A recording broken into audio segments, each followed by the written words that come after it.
Assalamualaikum warahmatullahi wabarakatuh. Kami dari kelompok 6 perancangan basis data semester 3 STIMIK Benisali Bekasi yang terdiri dari Azan Suban Ferdiansyah, Azaria Fadiyahaya, Alvin Triatmoko, Yudi Abdul Hamid, dan Latif Kurniawan ingin mempresentasikan materi presentasi kami yang berjudul perancangan basis data pasien.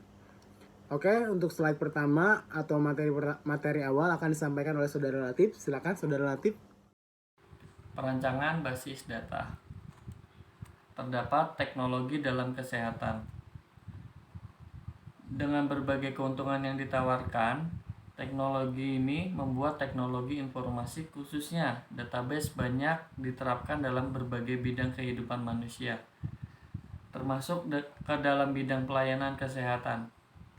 Untuk pencarian data pasien, ketika pasien tersebut ingin berobat, petugas pelayanan akan mencari data pasien tersebut ke dalam arsip tempat penyimpanan data-data rekam medis pasien, sehingga dibutuhkan waktu yang cukup lama.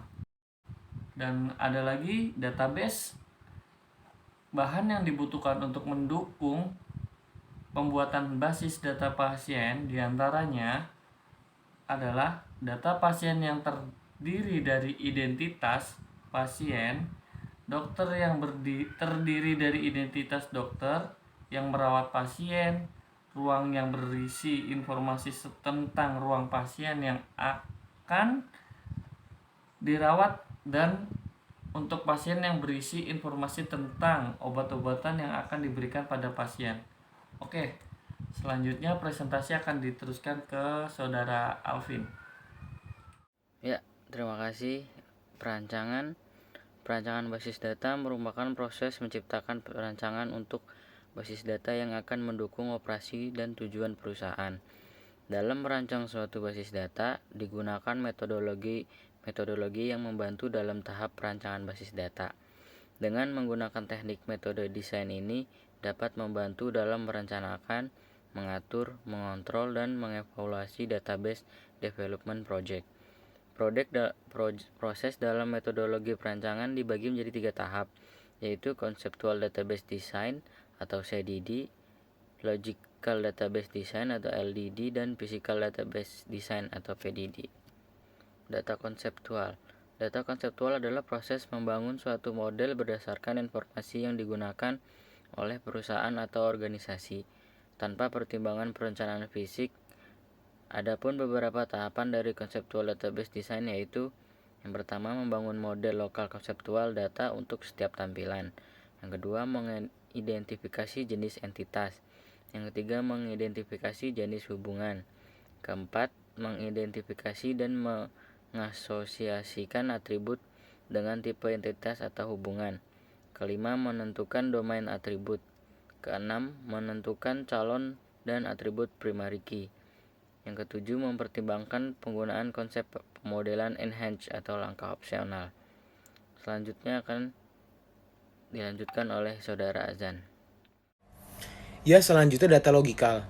Data logikal adalah proses pembuatan suatu model informasi yang digunakan pada perusahaan berdasarkan pada model data yang spesifik, tetapi tidak tergantung pada Database Management System atau DBMS yang khusus. Dan pertimbangan fisik yang lain yaitu membangun dan memvalidasi model lokal data logis untuk setiap tampilan dengan beberapa tahapan, yaitu 1. Menghapus fitur yang tidak kompatibel dengan model relasional, langkah optimal.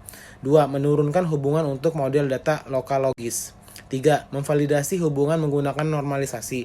4. Memvalidasi hubungan terhadap transaksi pengguna. 5. Mendefinisikan batasan integritas. Selanjutnya data fisik.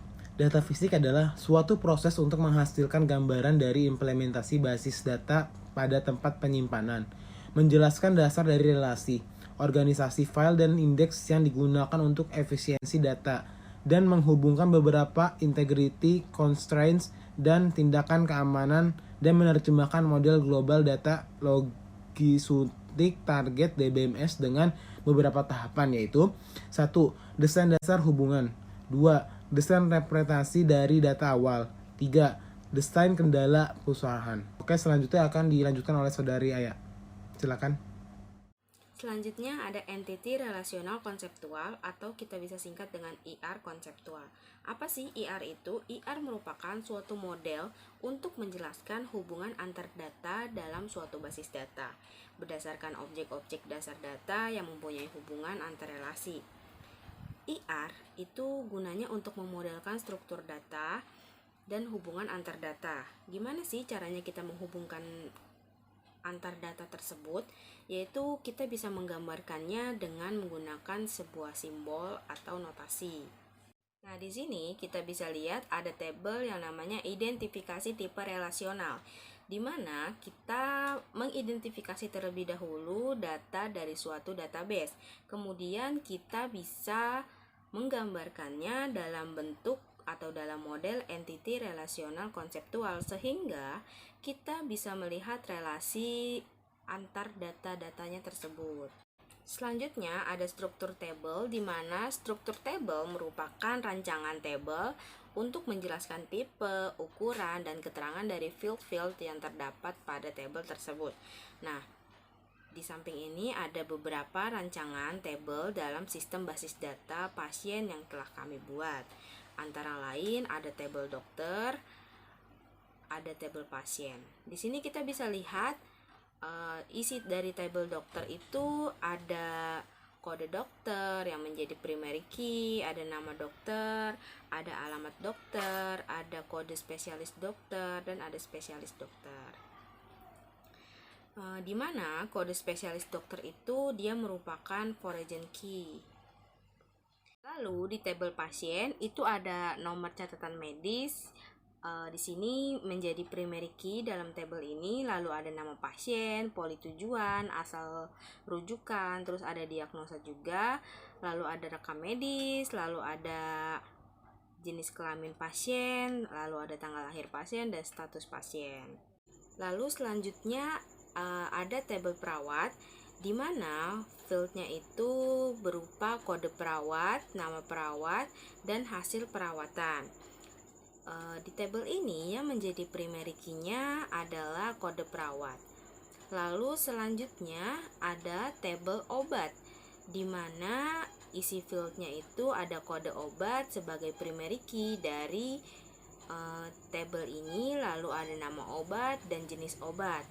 Lalu yang terakhir ada tabel rawat, yaitu isi fieldnya kode rawat yang menjadi primary key dari tabel ini, lalu ada nomor catatan medis dan ada kode perawat yang merupakan foreign key di tabel ini.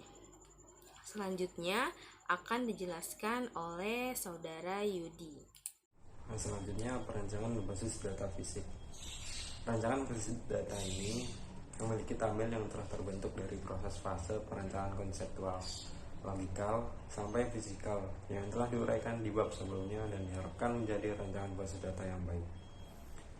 Hasil dari perancangan basis data ini dihasilkan basis data dan dimasukkan ke dalam basis data dengan format rumah sakit untuk pengimplementasian dari rancangan basis data yang ada dan dilakukan menggunakan aplikasi EPSA 2.5.9 dengan koneksi server localhost. Kesimpulannya, berdasarkan analisis yang telah dilakukan, maka dapat mengambil kesimpulan yang pertama, hasil penelitian adalah sebuah rancangan basis data yang secara khusus digunakan pada sistem rawat inap rumah sakit umum. Yang kedua, dengan adanya rancangan basis data ini, maka rumah sakit umum dapat mengembangkannya untuk kepentingan operasional perusahaan. Baik, sekian dari kelompok kami. Kurang lebihnya mohon maaf. Jika ada kritik dan saran, mohon di kolom komentar ya. Terima kasih. Assalamualaikum warahmatullahi wabarakatuh.